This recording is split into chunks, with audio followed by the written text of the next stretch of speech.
What's up, man? How you doing, man? Can't fucking breathe. I got in a goddamn car wreck, dude, and it fucking put my... I don't know what it did. I think it bruised my fucking rib cage or something. Yeah. Life on life terms. And then I was sick when it happened, too. So I've been, like, getting over being sick, and then my ribs are like that, so I'm like... Anytime I take a breath. So if I get to breathing heavy, I apologize, but I can't fucking breathe. So, It's always a struggle. So yeah, we're just gonna run with that. But you know, I'm glad you came. Oh yeah, always, man. I'm glad you guys had me on. Yeah, dude. You know, obviously, you know, I know a little bit about you. You're an interesting guy. You look like an interesting guy. You know what I'm saying? So yeah, I can relate. Been down a long road. So explain your experience of like having tattoos on your face and stuff like that. What kind of reactions do you get nowadays? Nowadays is wild, especially going out somewhere and not just being married, but the transition of like freedom in itself. Because this was inside, Behind the wall. Yeah, when I was in prison, that's where it all come from. Didn't care to live to get out, and started marketing. It was really like a backlash to my parents from being an adolescent teen. So, I can relate to that. I wanted to wear it, and I know they would always watch from a distance, but never like be involved in my life. Yeah. So I started tapping my face to get back, but then it like structured who I was. Yeah. So I did it more and more, and to get through the sentence I went through, I did that. That pain was like a release also. Yeah. It was just another form of addiction that just... I know with me, it's like when I first got mine done, and maybe it was just because I looked fucking strung out as hell, but like I would get to things where it'd be like a family walking on the side of the street, and they would cross the road and start walking on the other side. I get a lot of purse, like clutching from ladies. The purse clutch? A lot. Damn. Move to the other side, grab it over. Yeah. But I'm still very open. Like I'm just gonna snatch your fucking kid. And sometimes it depends on the situation. I let them know, like, nobody wants your Steve Madden bag from Walmart. Okay, right? Yeah, it's okay. Fact. You're safe here. Yeah, you're good. Don't 10 years ago though, but not anymore. No, not anymore. But we get that a lot. Took my wife to Dick's Sporting Goods. We had like 30 minutes left because we were working a lot, starting this company, and they followed us around the whole store, blocked the entrances because I was putting stuff in a cart. And I didn't think then, because I was in my sobriety getting in, so I'm just like living life. Yeah. But it could look like I was stealing the way I was loading that cart. Yeah. But when we go to the clerk station, they blocked the entrances, wouldn't let us. Yeah, dude. And, I still got the receipt hanging on my fridge. So, it was a good thing to spend $1,000 and, walk out of there still humble. And I still was like, it's okay. I understand you guys go through a lot, but. Dude, it used to trip me out because I would be like, when I was in active addiction, I'd be like walking through Walmart, and there's like one middle-aged man like looking at fucking bras or something like that. And I'm like, dude, come on, man. Like, you're not even good at your job. But my first experience, so, after going to the program I went to, I was there for 2 years or whatever, and once you get 18 months in the program, they let you like go to Walmart and shit. And I think we went to Burlington and New Hope Commons. Yeah. And we were in there, and me and this girl, she used to live here. We were walking around, and I seen this guy, and he was like, yeah, man, he had his homeboy with him. He's like, yo, what color you think, bro? What color you think? And I'm like, I bet you within 5 minutes of us being here, they're going to run out that door. Oh, yeah. She's like, nah, he's not doing nothing crazy. Bro, 2 minutes later, beep, beep, beep, beep, beep, beep. They took off, bro. Whole buggy full of shit. And it's, maybe it's fate that I brought that up because I work at a Burlington. Well, I own a company now. Me and my wife own a cleaning solution company that cleans retail stores here in Durham, and we clean all of them. And I actually work at one, and we had a guy try to go out the side door today. And 10 years ago, I wouldn't have cared. Yeah. But today, I stopped the cart. You know what I mean? Yeah. And I got it back, and it made me feel good leaving there, Yeah, it should, dude. Yeah. It's different when you're working for something and that accomplishment to pay for it. Yeah. And gratify and glorify the things that you work hard for is amazing. So. Yeah, they can take that little bit off your tab from when you were seeing someone else do it in front of you and not intervening would play a big part in a trigger or a lot of things. Like it's not right. You know right from wrong, and it's time to start living right. Absolutely, I can relate 100%. So, kind of take me back to, like, you know, growing up. I know you told me you're from Chicago, so just kind of take me back, explain your whole family dynamic, just what was kind of going on back then for you. So, born and raised Chicago, Illinois. Dad was in the Army. William Franklin III. He was married. My mother, Terry Lynn Byford, was married to another gentleman. Well, they were in-laws. The people they were married to were in-laws. So they were brother and sister. So my parents were brother and sister-in-law before they became husband and wife. So my two older brothers are really cousins. They're 6 months apart. So when my dad used to see this guy and he intervened at a barbecue, and they ran off together. And when they ran off together, now the two cousins are 6 months apart. They had me as the first child. Okay. Then they had my little brother. But it's like cousins by law.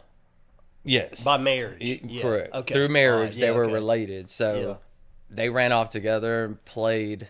My mom always partake like she was a Christian woman and tried to live by that standard or structure for the longest I could remember. But my dad was not an addict. He never drank. He never got high. Never seen him do anything.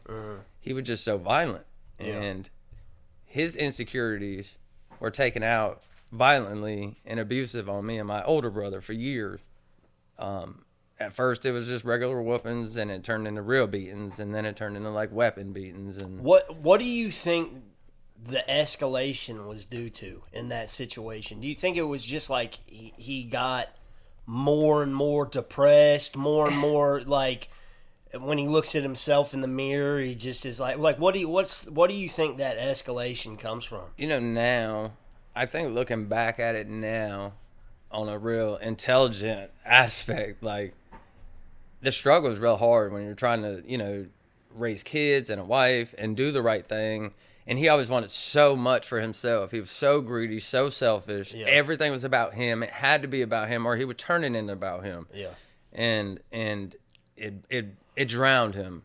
The karma from his hatefulness, the enviness, the jealousiness, it literally killed him. Yeah. He was healthy, you know, right at 50 years old, went to sleep one night, never woke up. Yeah. You know, so, you know, and it was probably the best thing for him. He deserves to be where he's at. Yeah. You know, he was just so violent, man. It was real tough on me and my older brother. We went through a lot with that.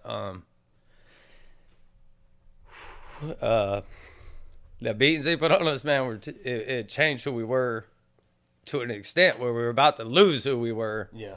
And it gradually got worse and worse. But when we got into teenage years, that's when addiction had crept in. Playing a part, But, you know, your dad, and you're trying to figure out what love is, and you're scared, and you're covering up black eyes, and you're lying for him, and it was almost like I felt sorry for him, that, you know what I mean, that he had to go through me walking around with the black eye and having to explain it like it was my fault.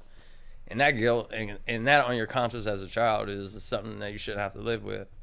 But instead of like directing and taking out on other people, I just ruined myself. So how did you like navigate that as a kid? Like, I mean, you know, like obviously I can imagine it was a situation where like you didn't want to go home. So my imagination, probably. I stayed in my head. Yeah. Savannah, you know, I'm married now. Yeah. Savannah will tell you all the time, man. I don't know. You know, music was my escape, and you know, that's always has been. And I tried to listen to it as much as I could when, you know, in between what was going on as a child, and that was really all I had. And I had my older brother, man, like that was my rock. After, you know, going through beatings together, we took them together. I'd take him for him, back and forth. We'd trade off because I was hurt. You know, he might be in the hospital, I would take his, vice versa. Like, we were in and out of ER, broken bones, and we stayed solid through it all. And then, you know, it got worse. And then I woke up one morning from a beating I took for him, and he left.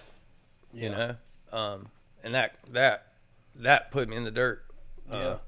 That turned in from like smoking bud to, you know, looking for cocaine, and I got with that crowd, and that turned into smoking crack to heroin to whatever. What do you got? Yeah. You know, anything I could get. And then it was like, oh, I could, my friends, you know, I had a little reputation. I was getting it here and there. So how fast did, like, your drug use escalate from, like, smoking weed or whatever when your brother was there to after he left? Like, how quickly did you start getting into other things? Like that day, because we would always smoke bud, and I was always scared to do coke. Yeah. Because of him. He would never put it on me like, that's for losers. But I didn't want to feel like I was alone anymore, you know? So the only way to mask that was to get high, you know? And all the guys he would go to, I was always with my brother, so they would just give it to me like, it's your little brother, man. You can't charge him, or that's the little homie, you know? And then they see me coming around a lot, and that's about the teenage years when I got in with the gang. You know, I met that from buying from the suppliers that served my older brother, and you know, I started stepping with them, and you know, at this point, I'm running away from home, I'm sneaking out, and I'm hanging out with the bros, and they're seeing my dad come over, you know, saying racial slurs, playing tough, and I'm like, my homies ain't as tough as I thought they were, until like 2 days, they let this dude drag me out the trap, like, ain't nobody gonna help me, bro? Nah. They're like, nah, gang, like, we love you. But if you don't help yourself, we ain't doing shit for you. You know, so like I've never stood up against a man. And to see everybody I'm chilling with every day, like, all you got to do is set it all, bro. We're going to ride with you. You tired of them beating you, punch back. And he had came over there one time, I ran away, and that was the first time I had like fought back against it. Yeah. And, you know, I never really had like a family growing up. I felt when I got into something else, I was on my own. I didn't have brothers come help me or none of that. And I remember getting into it with him, and like the first punch I swung, I was like, phew. They were on him. We put him in the hospital, and I thought that would make me like get over it. Yeah. But it just like intensified it, it made it worse. Yeah. You know? How so? You know, the guilt of putting him in the hospital. Yeah. Did he deserve it that bad? Or, you know, still my dad, and those beatings were long ago. And was there a time like when your dad like wasn't like, a lot. So you can think of back to times where it was like, you know, things weren't necessarily that bad? Nah, the best dude ever. Yeah. And it was crazy. Like, he would take you anywhere, Six Flags, King Dominion, dirt bike, go. If you want it, he'll buy it for you. Yeah. And this was a big problem. And he's passed on, but his wife, my so-called mother, I know, hopefully sees this one day. Yeah. And, you know, if they wouldn't have tried to buy their children's love, maybe they would have their children still. You know what I'm saying? Money doesn't buy nothing. Materialistic stuff comes and goes. But now I've never experienced a lot of things with my mother. And because she messed up in her life and incest marriages and, you know, failed attempts at Christian life. Yeah. I'm sorry. I got it right. Yeah. You know, it's not hard. She pushed way too hard, and I feel like her pushed me straight to the dope man. So let's go to, you know, you're getting beat on by your dad. Yep. You know, like he's putting you in the hospital. He's doing all this terrible stuff to you.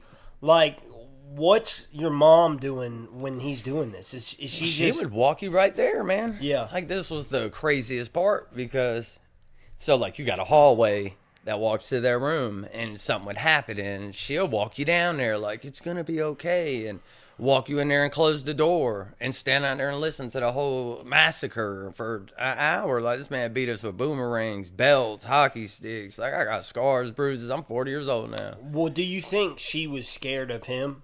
But the thing is, he never hit her. Okay. Never he ever put his hands on a woman. That's kind of what I was getting and that's at. Crazy. So, like, it blows your mind. It was like a weird, fucked up dynamic where it was like, almost like they were partners in crime. And now looking back, I see it like, oh, yeah, he was tough, but with somebody who wasn't tough back. Like a child, or someone who couldn't fight back. But he was no match for a man. So his insecurities were just as big as I was as a child. The weak prey on the weak, man.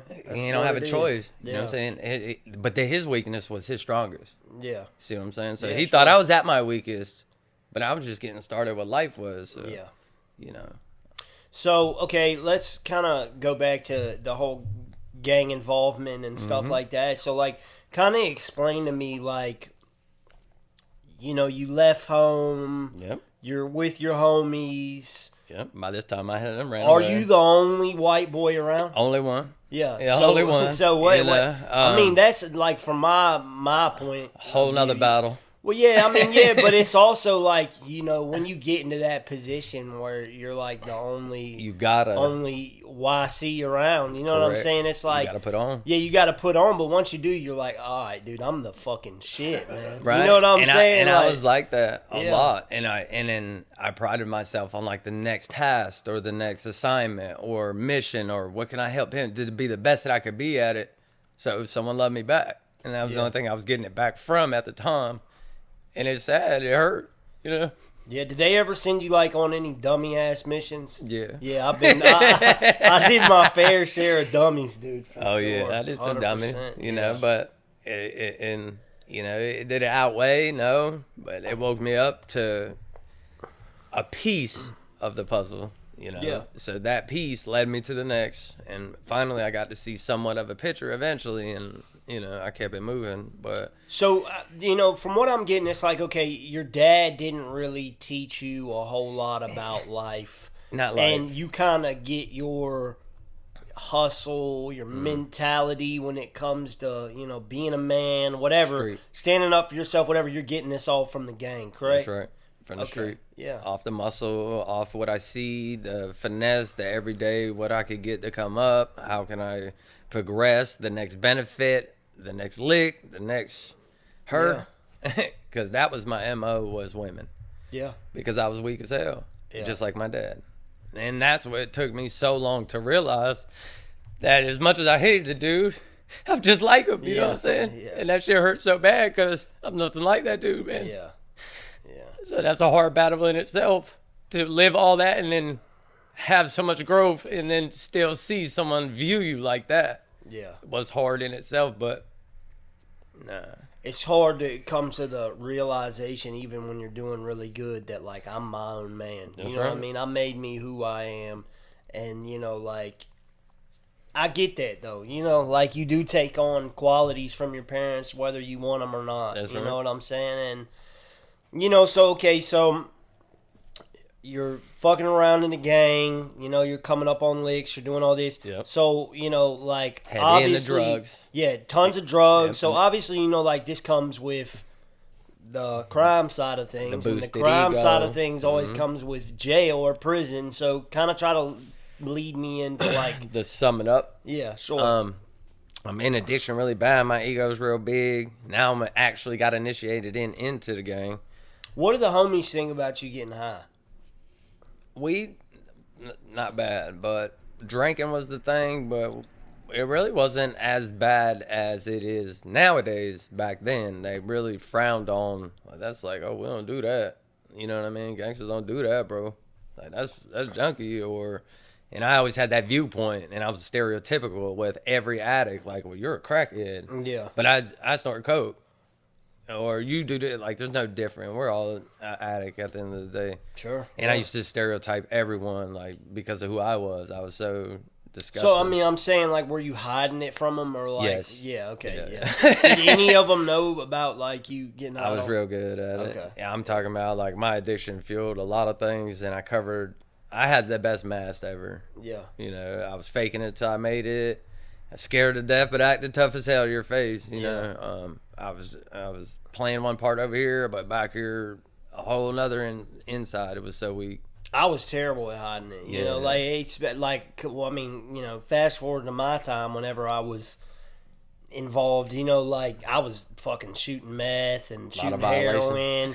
Hell yeah, a ton of violations. And then on top of that, too, it's like, you know, I would, like, hide from the real gangsters that were actually getting money and would be like, yo, bro, like, come on, get yourself right. Because I knew what was coming for one. And for two, I was so ashamed of myself for, like, put myself in that situation. Yeah. I mean, can you relate to that at all? Yeah. Yeah. It's so shameful. Especially you don't really know until you run into a real gangster. Yeah. That's really stepping the way he's supposed to step and he's got himself together and his whole line is structured out and you run into him thinking you're the shit and you see him and then you start like replaying in your head, I need to change some things. Yeah. Before somebody know I'm not when I'm doing what I'm supposed to, you know what I mean? Yeah. And it's a deadly ball game. So, I mean, you're in Chicago. So, like, I mean, I'm assuming you're seeing homies die. Left and right. Yeah. The same ones you're friends with are gone. That's unexplainable. The culture in itself of the adversity of being white to black is a big battle. Like, that's David versus Goliath in itself to put on, like, is he who he say he is? Mm-hmm. Well, if he is, show it. And there was a lot of show and tell, a lot of proving. But I did so much because I had something to prove. Yeah. I did have something to prove. And I wore it on my sleeve. What would you say that was? What did you have to prove? That, like, I wasn't weak, as everyone thought. How I just let people beat me down like that. Yeah. Like, the homies told me, like, you so tough. Why you let him do that to you then? And I lived with that for a long time. So it was like, well, every person that I ever victimized was my dad's face. Yeah. And everybody I ever hurt, I was trying to hurt him through them. I left a path, man, about like destruction. Yeah. A path, man. I've ruined families. My addiction has crushed it. So, you getting into drugs. I'm assuming the drugs kind of lead to you getting involved with the law. Like, prison one time. I went in, thought I was tough, gang stuff. It didn't do nothing but amplify because nobody put me in my tracks yet. Got out. Turned up twice as hard. Now I'm really the toughest guy you ever seen. That led to me stealing more, selling more, being more. Went right back in. I wasn't even out 6 months. And then I got out for a second time. Now it's 3 times as bad. Yeah. Well, I mean, and it's like you look at like stuff today and, you look at prison in general. Yeah. Like, since it fucking started, they call it so different. The Department of Corrections. You know what I mean? Like, yeah. But, everybody that goes into prison comes out twice as worse. They're getting in trouble while they're in there. There's nothing for you to do mentally. The only thing in there that had saved my life is that I hit rock bottom. And they finally put me in a cell with nothing but me. No mat, no blanket, no nothing for a year. Uh-huh. And that broke. Like, it didn't break me as a human. It broke me enough to where I was so bored I had to read something. Yeah. So I reached out and I found a book. I wasn't the best reader, but I had to do something. I literally broke down in that cell where I need something to read. Wasn't the best reader, and somebody gave me like a brain food book, and that's what started my path to where I am now. Yeah, was reaching out for more information, more education, more growth, more possibilities. So I can relate because it's like throughout my prison, I've been to prison 4 times. So right. like my experience is like, yeah, dude, like, the first 2 times I went, it wasn't shit. The last 2, like, turned up, ended up an icon, fucking maxed out both my sentences, But through experience of those, you think you were learning to get to where you had hit that bottom point? No, what I'm getting at is like, I remember I was on Icon, and it was about to be Christmas time. I think it was like a week before Christmas, whatever, and they had transferred me from Maury. I was on gray unit at Maury. They transferred me to gray unit at Bertie. So I was at Bertie, and I just remember sitting in my cell and, like, praise God for my mom because she kept it locked in with books. She would send me books all the time. That's so cool. But, like, I just remember thinking, I'm like, yo, am I in hell? Like, is this my hell? Yeah. Like, I wake up every day and I'm in this cell. I got to look out this foot high window to, like, see what, and all I see is a tiny little field with a little patch of grass in it. Like, is this my fucking life? Am I in hell right now? And I remember thinking that, but then the same thing, I'm like, okay, I'm in here for 6 fucking months of my life. You know what I mean? And I can either let myself go crazy or I can harness whatever it is I have inside of me and try to figure out how to use it to my benefit. And I did the same thing. I started reading. Right. I started reading, like my homeboy was getting the Robert Greene books sent in through legal mail. I started reading the Robert Greene books. I started reading, you know, fucking fiction. I started reading nonfiction about the World War II. You know, like just anything I could fucking get my hands on to read. Like I would read it, bro. I got to the point where like if it was a novel, I'm finishing that bitch in a day. Yeah. You know what I'm saying? Sometimes 2 a day. Hell yeah, and I'd never read a book before I came to. And I was like that in the beginning. I would just grab anything, and then it started turning to a direction to where, okay, I don't know what love is. And I read a Nicholas Sparks book. Yeah. And the reason, like, if you ask my wife, like, if you were to ask about me outside of here and how I am with her, well, that's how I knew and learned how to love somebody.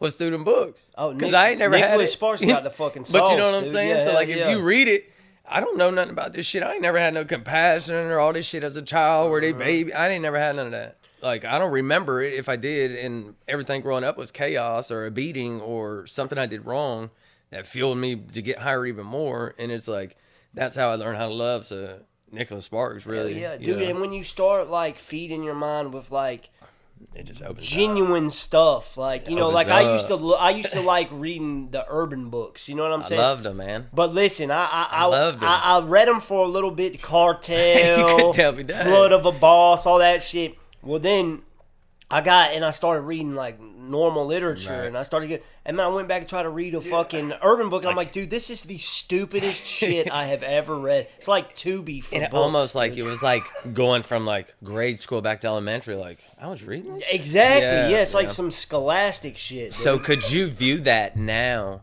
in your life, where you are in your recovery now, to where you were at in your addiction, and look back like, oh shit, I could be living like that, but look at me now. You see him?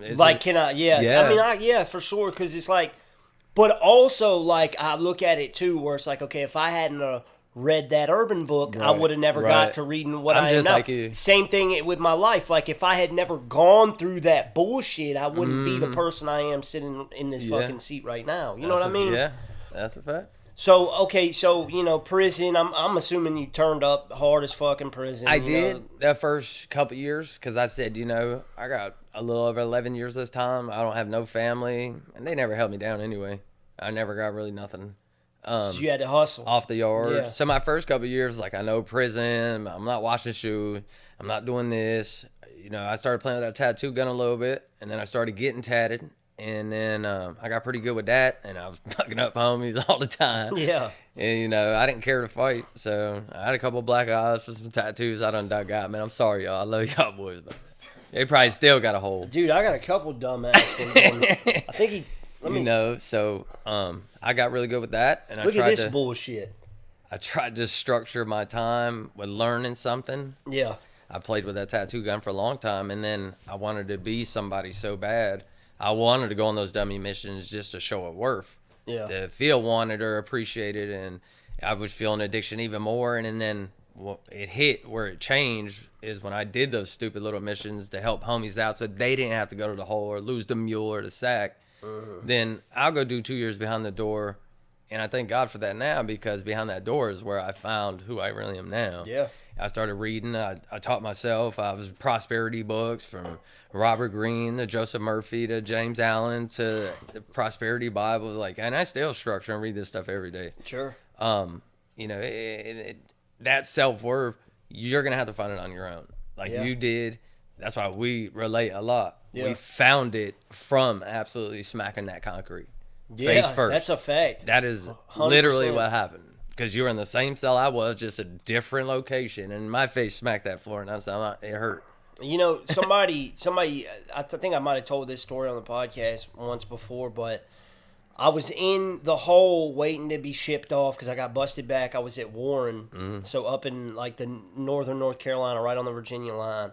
And I was in the hole. I'd been in the hole for like 3 months because, like I said, it was about to be Christmas time. I was waiting to ship.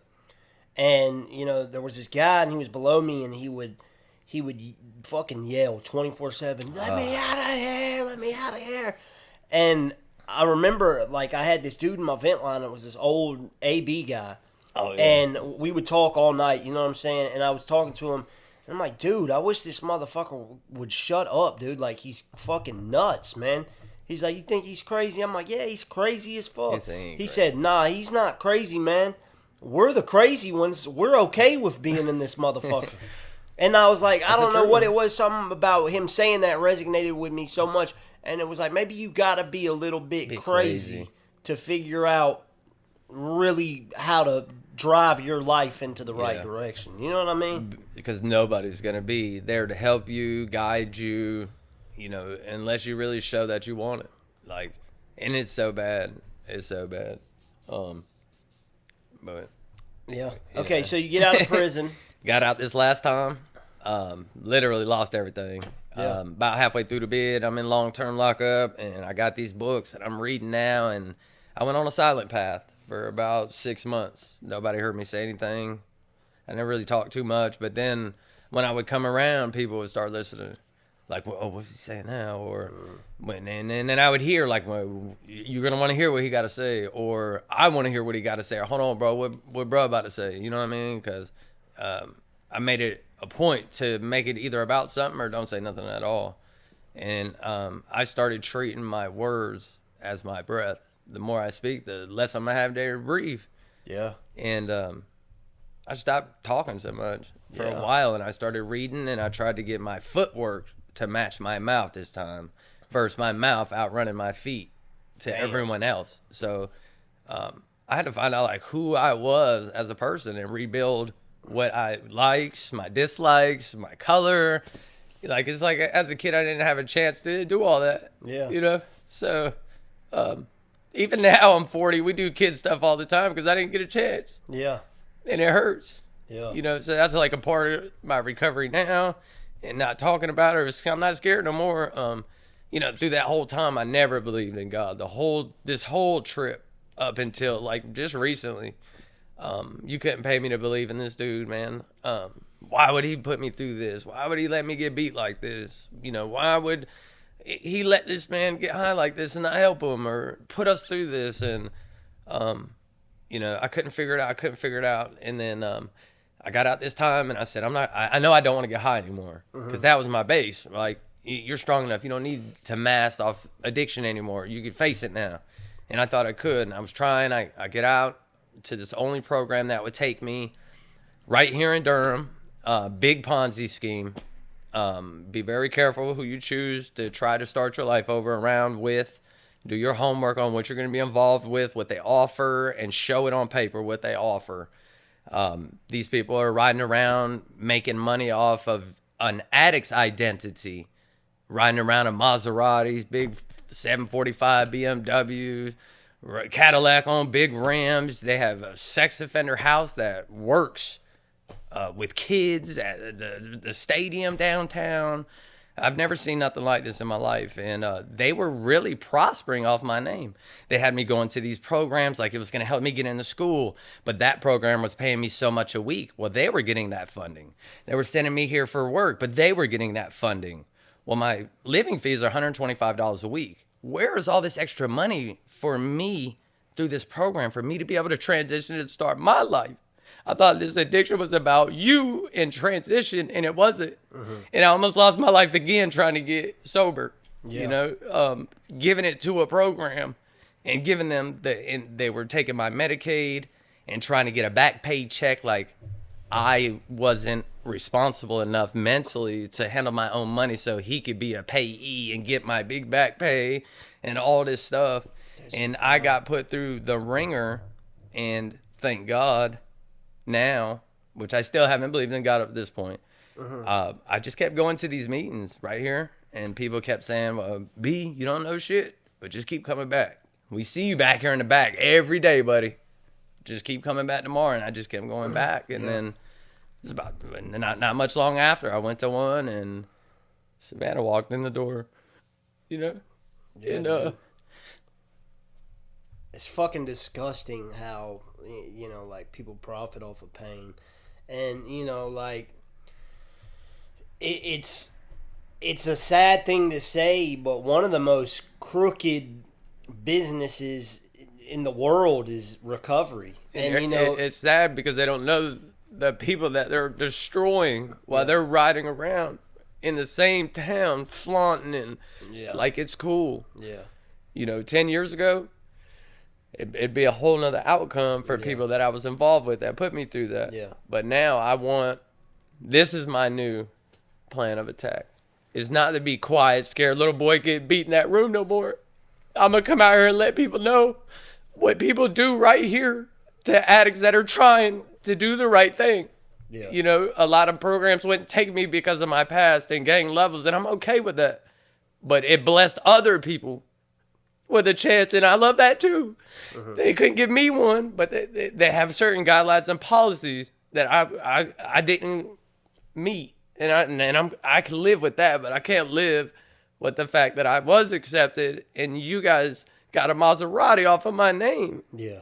You got a Cadillac off of my name. Yeah.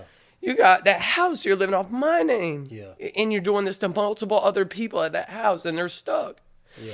You know, and it's supposed to help and better, and you know, I want it to be known, and I'm still not going to put their name out there or their company, but they know who they are.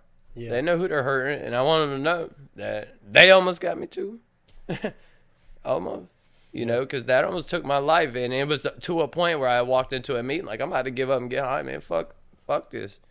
And Savannah walked in, and I was really trying to help someone else get into a halfway house off the street, and she was advocating for a transitional house as a resource director, and I called her, and she tried to help me get the girl a house, and we started talking. And then she came to a meeting, and one thing led to the next, and I fell in love with her, and she changed me as a man. With my first job, never worked my whole life. I just got my first job. I had it a year. In transition, I was good with business, and me and her as a power team came together. We talk about everything. She's had to teach me like how men treat women, how the right thing, and she's put a lot of sacrifice as an addict herself. And we've structurally rebuilt that, and we started our own company, and we're working on putting into that in a portfolio, and now it's fruitful enough where we can pay our rent, everything else we do on the side, and still have room for payroll, other people, you know. Yeah, dude. And then I'm still starting this tattoo company also. Tattoos and shoes, wet piercings too. Yeah. I've been big in Durham. We came through, helped the whole team out here, you know. Yeah. I love to help people, man. He did pull up with the shoes. That's a fact. You know, I will with anybody, man. If you can't afford them, it's okay. God will pay it. You know, yeah, if I can help somebody, I will.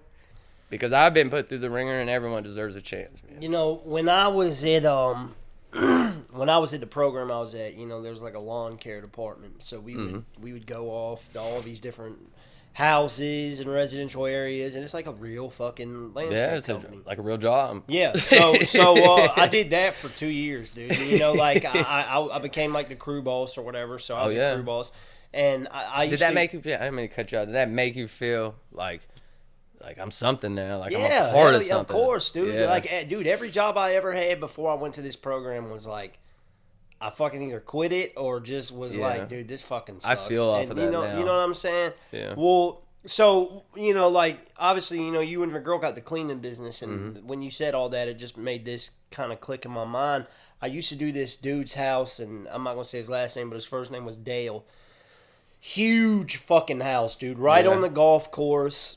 In Cary, you know what I mean?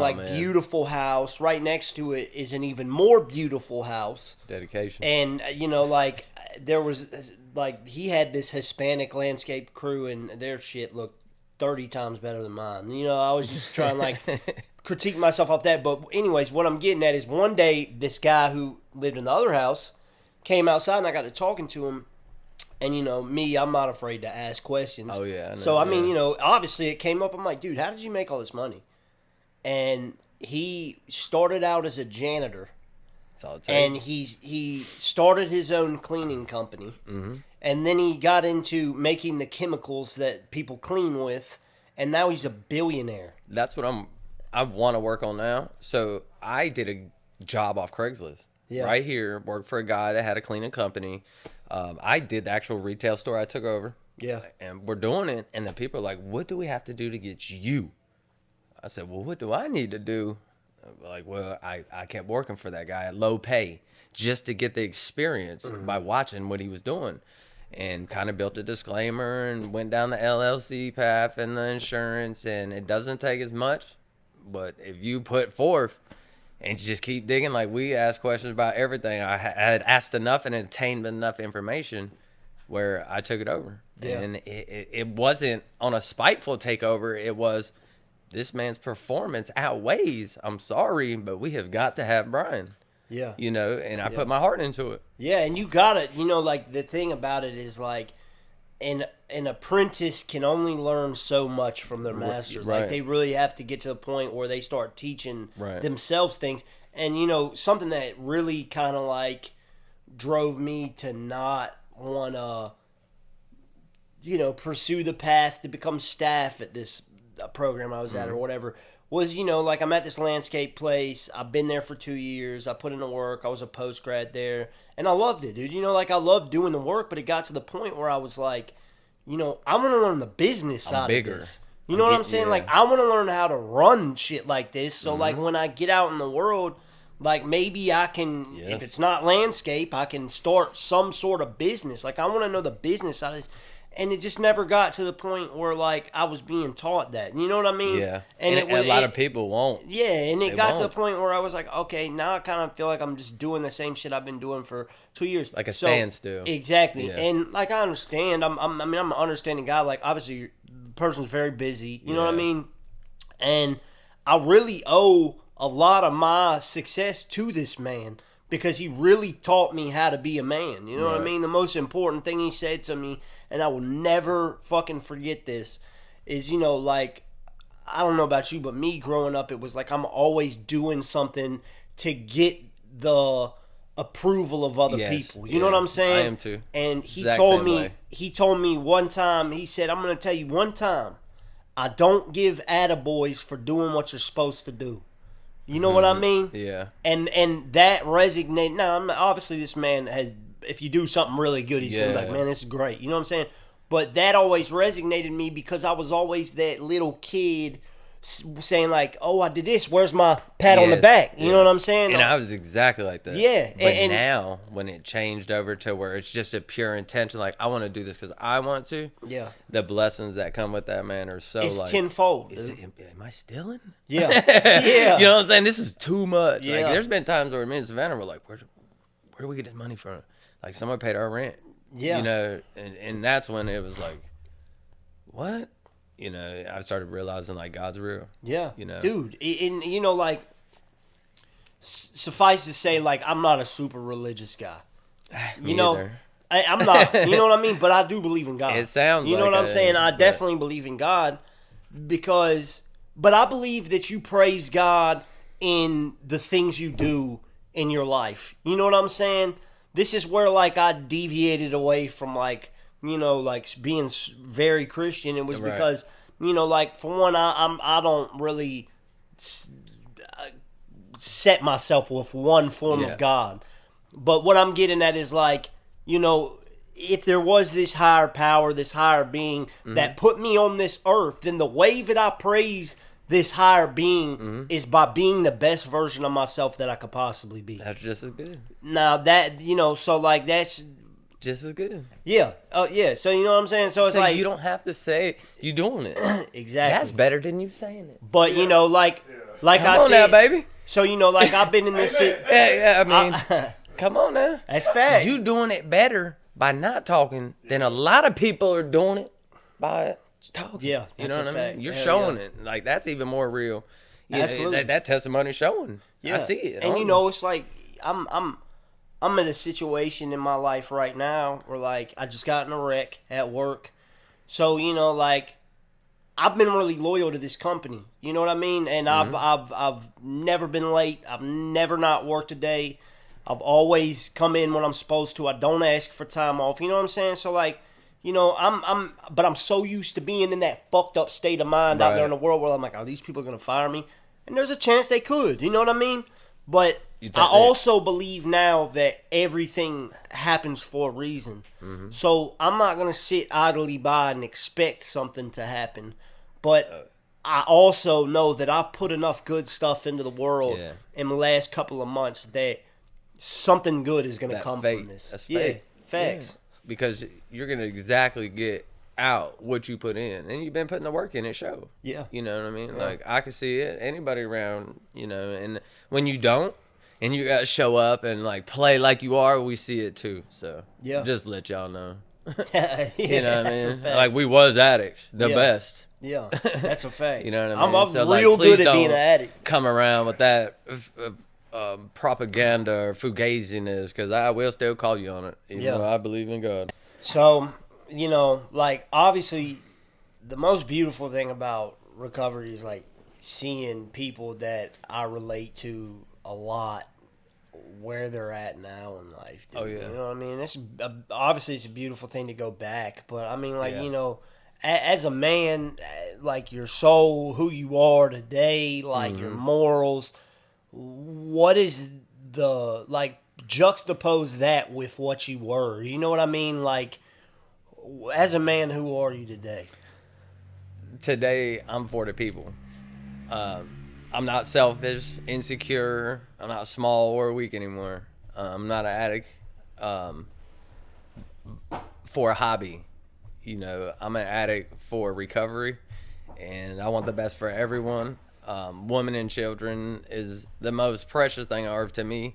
My wife will know I'll stop dime anywhere for a child or a woman. We'll help you if you want it, you know, which is, you know, it's so seeable, you know. So, you know, I don't, zero tolerance for playing with addiction or around it. You know, if I feel like it's a financial gain situation because you're playing with recovery, it could get violent. You know, I don't, I try not to, and I hate for it to go that way because, you know, I thought I was a tough guy or a violent person, and I'm really not. You know, I always had a stereotype against religion and everything else, and when I actually seen or asked for the help for the one time, I got what I asked for, and since then, I've put it in someone else's hands, and I've been getting carried like no other, like a newborn, just so warm and cuddled, and it's been great. The blessings that have come with my sobriety are phenomenal. Yeah. From marriage to my own home. You know, I got my own crib. You know, that was something that, like an accomplishment. And then just walking in there with trash bags and learning, you know, what a hot pot is and a crock pot and All you hear the me, shit, she wants yeah. it all, buddy. Yeah. So be ready if you get clean and find a woman. That's a whole nother, you know, to find out.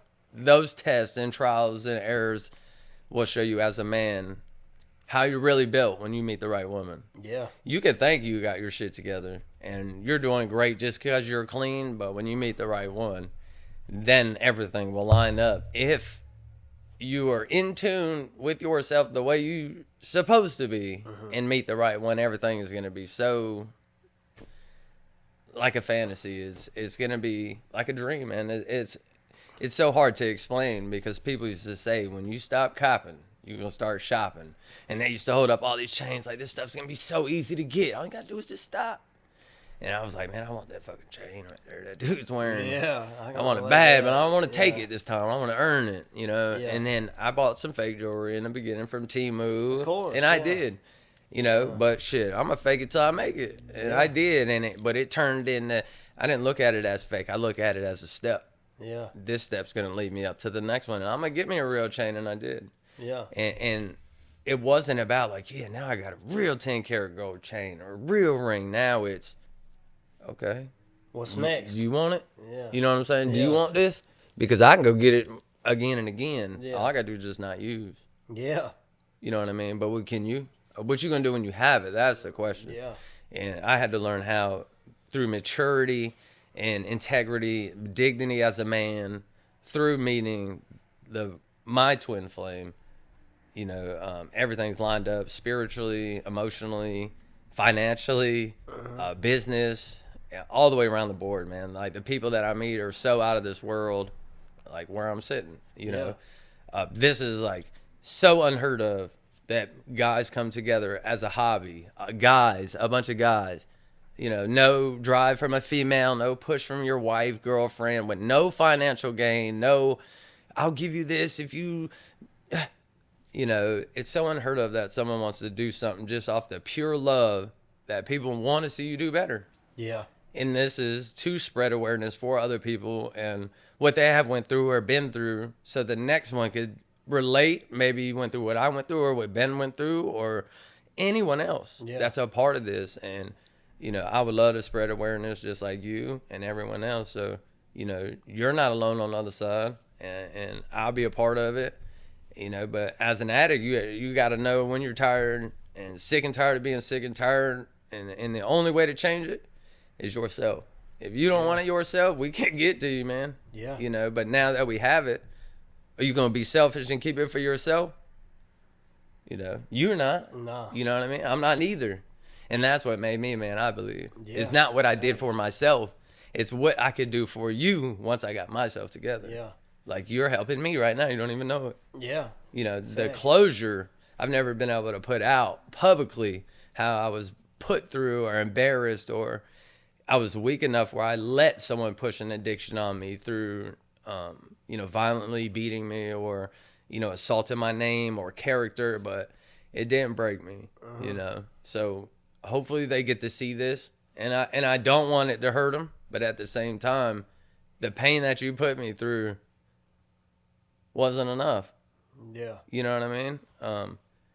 But I still, God bless them, and hopefully they find the real Jesus one day, and and hopefully He'll forgive you for what you did to me. Yeah. So, if obviously, like, I hope that there's somebody in active addiction that finds this and Me too, really man. looks at it and gets some sort of hope from it.